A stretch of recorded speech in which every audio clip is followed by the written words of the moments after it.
Present ചെയ്യാൻ പോകുന്നത് സൈനോവ സ്കൂളാണ്. ഏകദേശം ഒരു 100 വർഷങ്ങൾക്ക് ശേഷം ഒരു സ്കൂൾ എങ്ങനെ ആയിരിക്കണം എന്നതിൻ്റെ ഒരു മോഡലാണ്.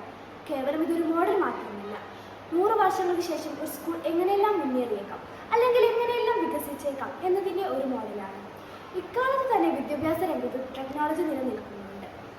എന്നിരുന്നാലും എല്ലായിടത്തും ടെക്നോളജിയുടെ പൂർണ്ണഫലം ലഭിക്കുന്നില്ല.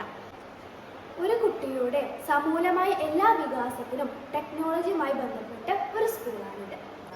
സയൻസിനെ ഇന്നോവേറ്റീവ് ആക്കുന്ന ഒരു സ്കൂൾ. ഇതാണ് നമ്മുടെ എൻട്രൻസ് ഗേറ്റ്.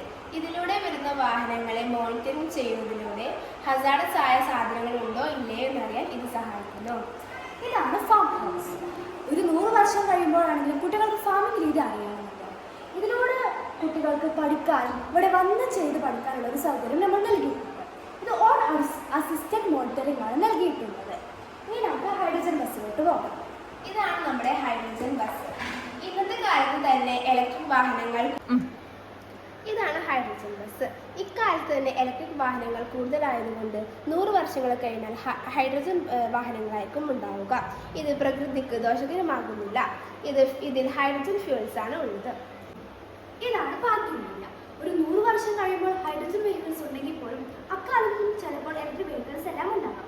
അങ്ങനെയുള്ള ഇലക്ട്രിക് വെഹിക്കിൾസ് ചാർജ് ചെയ്യാൻ വേണ്ടി ഇവിടെ നമ്മൾ സ്റ്റോപ്പുകൾ നൽകിയിട്ടുണ്ട്. ഇതിലൂടെ വരുന്ന വാഹനങ്ങൾക്കെല്ലാം നമ്മൾ സ്മാർട്ട് എൻട്രിയാണ് കൊടുക്കുന്നത്. കൂടാതെ ഓട്ടോമാറ്റിക് പാർക്കിംഗ് ഏരിയയും നമ്മൾ ഇത് നൽകിയിട്ടുണ്ട്. ഇനി നമുക്ക് ഫുഡ് ഏരിയയിലോട്ട് പോകാം. കുട്ടികൾ എപ്പോഴും കനമുള്ള ഭക്ഷണം കഴിക്കുകയാണെങ്കിലും അവർക്ക് ഇടയ്ക്കിടയ്ക്കെല്ലാം ലൈറ്റായ ഫുഡും കഴിക്കാം. അതിനു വേണ്ടിയാണ് നമ്മളിവിടെ ഫുഡ് ഏരിയയും നൽകിയിട്ടുള്ളത്. ഇതിൽ നമ്മൾ മില്ലറ്റ് ഫുഡാണ് കൊടുത്തിട്ടുള്ളത്. ഇതിൽ നിന്ന് ഭക്ഷണം എടുക്കാൻ വേണ്ടി അവർ RFID ടാഗാണ് യൂസ് ചെയ്യുന്നത്.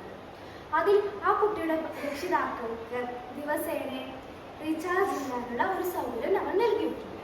ഇനി നമുക്ക് ഹെൽത്ത് കോർണറിലോട്ട് പോകാം. ഇതാണ് ഹെൽത്ത് കോർണർ. ഈ ഹെൽത്ത് കോർണറിൻ്റെ പ്രത്യേകത, പെട്ടെന്ന് എന്തെങ്കിലും ആരോഗ്യ പ്രശ്നം കൊണ്ട് വരുന്ന കുട്ടിയെ ഇതിലുള്ള സ്കാനർ സ്കാൻ ചെയ്യുകയും വേഗം ആ കുട്ടിക്ക് എന്താണ് ആരോഗ്യ പ്രശ്നമെന്ന് അറിയാൻ പറ്റുകയും അതിലൂടെ ആ കുട്ടിക്ക് വേഗം പ്രഥമ ശുശ്രൂഷ നൽകാനുമുള്ള ഒരു സൗകര്യമാണ് നൽകിയിട്ടുള്ളത്.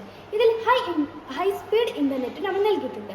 അതുകൊണ്ട് തന്നെ പുറത്തുള്ള മറ്റു മെഡിക്കൽ ഹോസ്പിറ്റലിലോട്ട് നമുക്ക് വിവരങ്ങൾ അറിയിക്കണമെന്നുണ്ടെങ്കിൽ അതിനുള്ള സൗകര്യം നമ്മൾ ഇതിൽ നൽകിയിട്ടുണ്ട്. ഇതാണ് ടോയ്ലറ്റ്. ഇത് സെൽഫ് ക്ലീനിങ് നടത്തുന്നുണ്ട്. ഗ്രേ വാട്ടർ റീസൈക്ലിങ്ങിലൂടെ 90% വാട്ടർ നമുക്ക് സേവ് ചെയ്യാൻ കഴിയും. ഇതിൽ വാക്യൂം ഫ്ലഷുമാണ്. ഇതാണ് നമ്മുടെ സ്കൂൾ കെട്ടിടം. ഈ സ്കൂൾ കെട്ടിടത്തിന്റെ റൂഫ് എന്ന് പറയുന്നത് BMBV സോളാർ സെല്ലാണ് നൽകിയിട്ടുള്ളത്. കൂടാതെ ഇതിന്റെ ചുമര് എനർജി സ്റ്റോറേജ് വാളുമാണ് നൽകിയിട്ടുള്ളത്. കൂടാതെ നമ്മുടെ സ്കൂളിന്റെ മുകളിൽ നമ്മൾ മൈക്രോവേവ്സ് നൽകിയിട്ടുണ്ട്. ഇത് നമ്മുടെ സ്കൂളിലെ ക്യാൻറ്റീൻസിൽ ഭക്ഷണം ഉണ്ടാക്കാൻ വേണ്ടിയിട്ടാണ് നമ്മൾ അതെല്ലാം നൽകിയിട്ടുള്ളത്. ഇനി നമുക്ക് സ്കൂളിലെ റിസപ്ഷനിലോട്ട് പോകാം. ഇതാണ് റിസപ്ഷൻ. ഈ റിസപ്ഷൻ്റെ പ്രത്യേകത, ഇതിലൂടെ വരുന്ന കുട്ടിയുടെ അറ്റൻഡൻസ് എടുക്കുകയും അതിലൂടെ ആ കുട്ടി സ്കൂളിലെത്തി എന്നുള്ള വിവരം ആ കുട്ടിയുടെ രക്ഷിതാക്കളിലോട്ട് എത്തുകയും ചെയ്യുന്നു.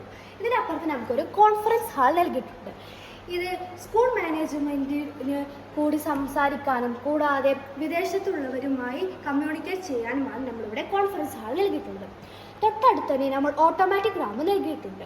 100 വർഷം കഴിയുമെങ്കിലും ആരോഗ്യ പ്രശ്നമുള്ള ആളുകൾ ഉണ്ടാകുമല്ലോ. അങ്ങനെയുള്ളവർക്കും അല്ലാത്തവർക്കും ഒരേപോലെ സഞ്ചരിക്കാൻ വേണ്ടി നമ്മളിവിടെ ഓട്ടോമാറ്റിക് റാമ്പും നൽകിയിട്ടുണ്ട്.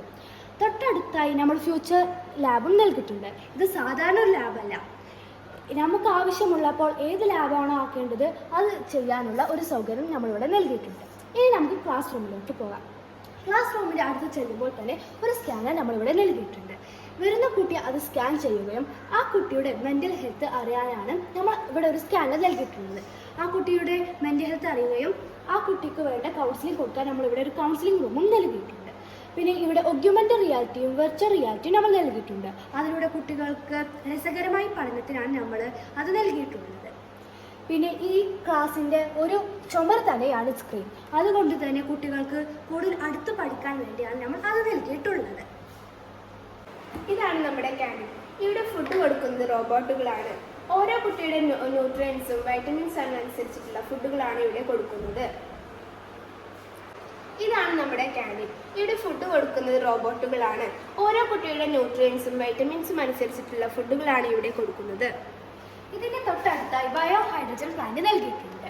റോബോട്ട്സ് ആണ് ഭക്ഷണം കൊടുക്കുന്നതെങ്കിലും ഏതെങ്കിലും വിധത്തിൽ ഭക്ഷണം ബാക്കി വന്നാൽ അത് ഈ ബയോ ഹൈഡ്രജൻ പ്ലാന്റിലോട്ട് പോവുകയും അതിൽ നിന്ന് ഒരു എനർജി ഉണ്ടാക്കുകയും ആ എനർജി നമ്മുടെ സ്കൂളിലെ ചെറിയ ഇലക്ട്രിക് ആവശ്യങ്ങൾക്ക് അത് ഉപയോഗിക്കുകയും ചെയ്യും. ഇതാണ് അണ്ടർഗ്രൗണ്ട് അക്വിഫയർ. ഇത് വെള്ളം സേവ് ചെയ്യാനുള്ള ഒരു ഉപകരണമാണ്. ഇനി നമ്മുടെ സ്കൂളിൻ്റെ നടുവിൽ തന്നെ റിട്രാക്റ്റബിൾ ഗ്രൗണ്ട് നൽകിയിട്ടുണ്ട്. ഈ ഗ്രൗണ്ടിന് ചുറ്റുവട്ടവുമുള്ള വാക്കുവേണ്ടി നമ്മൾ പീസോ ഇലക്ട്രിക് ടൈലാണ് നൽകിയിട്ടുള്ളത്. അതിലൂടെ കുട്ടികൾ കായികപരമായി എന്തു ചെയ്യുമ്പോഴും അതിൽ നിന്ന് നമ്മളൊരു എനർജി ഉണ്ടാക്കുന്നു. അതും നമ്മുടെ സ്കൂൾ ആവശ്യത്തിന് വേണ്ടിയാണ് നമ്മൾ ഉപയോഗിക്കുന്നത്. ഇതാണ് ലൈബ്രറി. ഈ ലൈബ്രറിയുടെ പ്രത്യേകത, ഇവിടെ നമ്മൾ കൈൻഡ് എഡിഷൻ ടി വി നൽകിയിട്ടുണ്ട്. അതുകൊണ്ട് തന്നെ കുട്ടികൾക്ക് ലോകത്തിൻ്റെ ഏത് മൂലയിലുമുള്ള പുസ്തകങ്ങൾ വായിക്കാനൊരു സൗകര്യമാണ്. കൂടാതെ കുട്ടികൾക്ക് തിരഞ്ഞെടുത്ത് പുസ്തകങ്ങൾ വായിക്കാനൊരു സൗകര്യം നമ്മളിതിൽ നൽകിയിട്ടുണ്ട്. ആശയത്തിൽ നിന്നും ഉണ്ടാക്കിയ ഒരു ഭാവിയിലെ സ്കൂളാണിത്. ഇനി വരാൻ പോകുന്ന വിദ്യാഭ്യാസ രംഗത്ത് ഞങ്ങളുടെ ഇത്തരത്തിലുള്ള ആശയം ഉപയോഗിക്കുമെന്ന് ഞങ്ങൾ കരുതുന്നു.